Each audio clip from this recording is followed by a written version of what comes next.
Halo,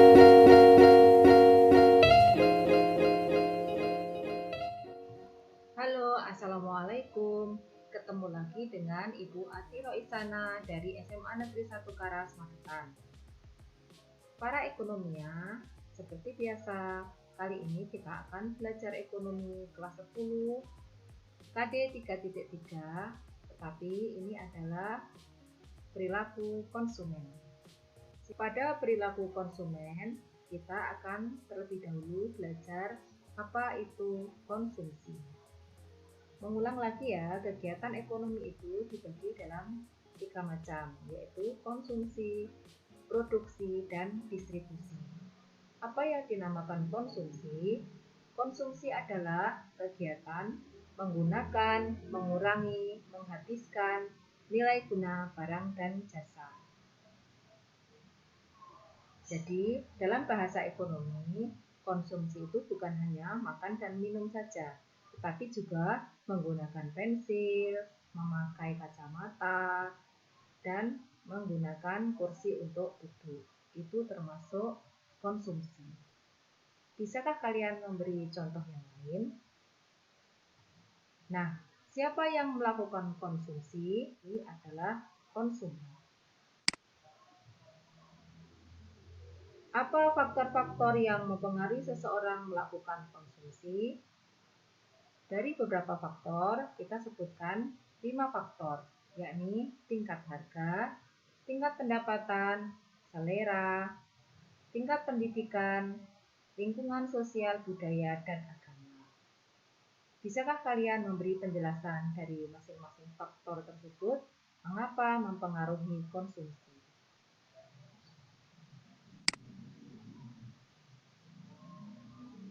Teori perilaku konsumen sebenarnya ada 2 pendekatan, yakni pendekatan kardinal dan pendekatan ordinal. Pendekatan kardinal yaitu kepuasan atau kenikmatan konsumen dapat dinyatakan dalam bentuk angka atau kuantitatif. Jadi misalnya seorang konsumen mengkonsumsi mangga, misalnya dia puas, dia bisa memberi nilai pada mangga tersebut, misalnya nilainya 9. Kalau kurang suka 8 atau 7. Jadi ini sangat subjektif sekali ya. Bagaimana kalau pendekatan ordinal? Yakni kepuasan atau kenikmatan konsumen tidak dapat dinyatakan secara angka, namun dapat di-ranking. Misalnya puas, sangat puas, tidak puas. Dalam teori kardinal, kita mengenal hukum Goosen 1. Hukum Goosen 1 menyatakan bahwa jika konsumsi dilakukan seseorang, pertama-tama konsumen mendapatkan kepuasan. Namun jika konsumsi itu terus dilakukan, maka kepuasan lama-lama akan hilang, turun, dan jenuh. Bahkan mungkin mual. Nah, di sini hukum the law of diminishing marginal utility berlaku, yaitu semakin banyak sesuatu barang itu dikonsumsi, maka tambahan kepuasannya atau marginal utility-nya yang diperoleh dari setiap tambahan satuan tambahan yang dikonsumsi akan menurun. Jadi gini, yang seperti contohnya misalnya bagaimana? Misalnya Nadeski habis olahraga, dia sangat haus, maka dia akan mengambil air minum. Gelas pertama dia akan sangat suka atau sangat puas. Gelas kedua sangat puas lagi. Gelas ketiga, keempat, kelima, makin lama dia akan merasa makin jenuh, bahkan merasa mual. Maka di sini tambahan kepuasannya atau marginal utility-nya lama-lama akan turun dan bahkan dia akan mungkin merasa tidak enak di perutnya. Demikian dari kesimpulan dari hukum Goosen 1. Konsep dasar dari teori kardinal ini adalah utility adalah kepuasan yang diperoleh dalam mengkonsumsi barang dan jasa. TU adalah kepuasan total. MU adalah marginal utility, tambahan kepuasan yang diperoleh saat menambah satu satuan barang yang dikonsumsi. Misalnya tadi Nadeski minum segelas air putih.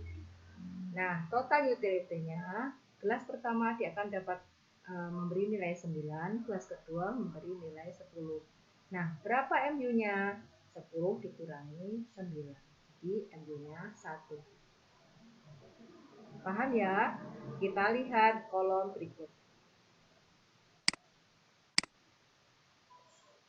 Nah, ini jumlah air yang dikonsumsi dalam gelas awal-awal masih belum minum. Jadi total marginal utility-nya kosong. Gelas pertama dia akan memberi total utility-nya 6. Maka MU-nya 6 dikurangi 0, akhirnya mendapat 6. Pada gelas kedua, total utility-nya 11. Maka marginal utility-nya berapa? 11 dikurangi 6, mendapatkan 5. Dan seterusnya. Nah, di dalam teori kardinal ini akan tergambarkan dalam sumbu kartesius seperti gambar berikut. Pada sumbu vertikal, TU dan MU. Pada sumbu horizontal, itu adalah konsumsi barangnya, yaitu gelas air. Nah, TU dan MU-nya tertulis di sini 6, 11, 15, 18, 20, dan 21.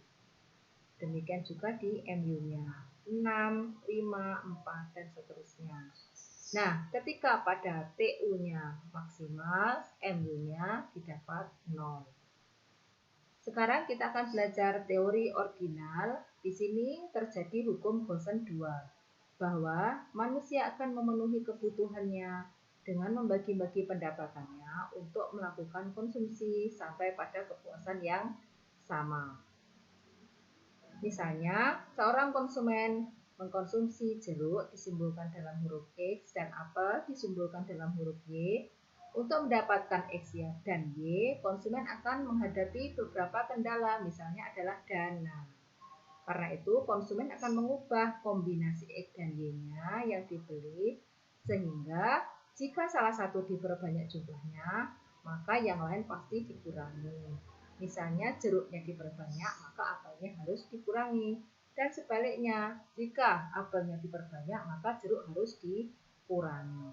Fenomena demikian dinyatakan dalam kurva kepuasan sama atau kurva indifferent curve pada teori ordinal hukum Gaussian 2. Apa yang dinamakan kurva indifferent?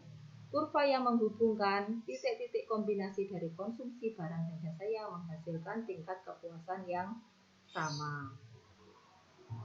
Budget line atau garis anggaran, garis yang menunjukkan kombinasi konsumsi dua jenis barang dan jasa dengan menggunakan pendapatan dan tingkat harga tertentu. Kita langsung tengok kurvanya ya. Nah, kurvanya ada pada gambar berikut. Pada kurva indifferent terdapat dua barang yang digunakan. Di sini misalnya contohnya adalah pakaian dan makanan. Bagaimana gambarnya? Gambarnya adalah digambarkan dalam IC1, indifferent curve 1. Nah, ini gambarnya cembung terhadap titik 0. Slope-nya negatif, artinya jika pakaiannya diperbanyak, maka makanannya dikurangi. Jika mau makannya diperbanyak, maka pakaiannya harus dikurangi. Maka memiliki slope yang negatif. Kurva makin ke kanan, tingkat kepuasan makin tinggi. Nah, di IC2, kepuasannya lebih tinggi dari di IC1.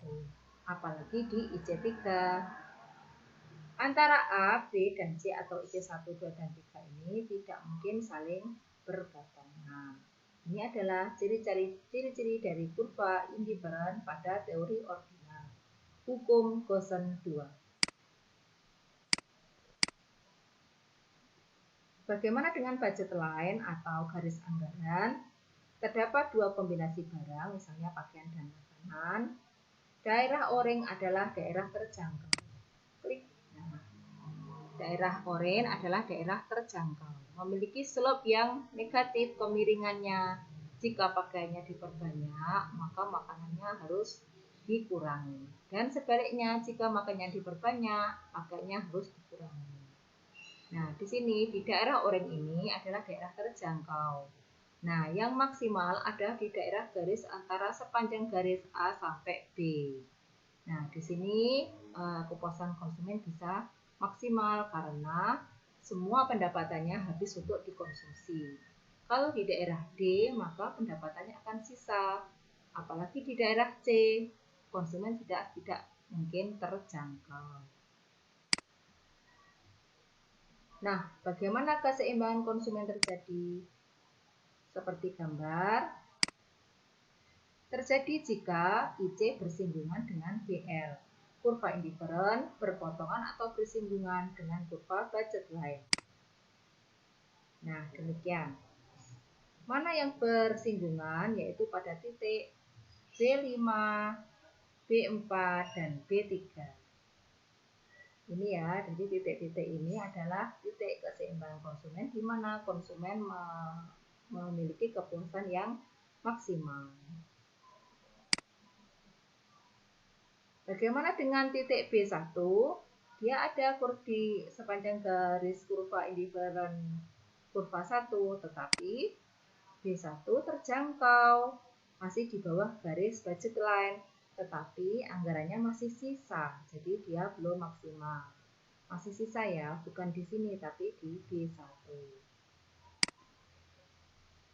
Bagaimana jika titiknya ada di B2 di kurva indifferent 3? Di B2 konsumen mendapatkan kepuasan yang maksimal karena makin ke kanan garis bilangan dia akan menunjukkan barang dan jasa yang dikonsumsi masih makin banyak makin puas.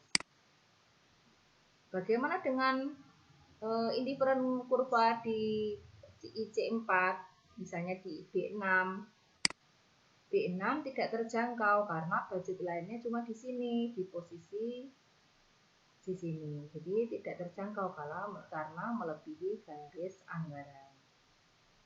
Demikian tadi teori tentang perilaku konsumen.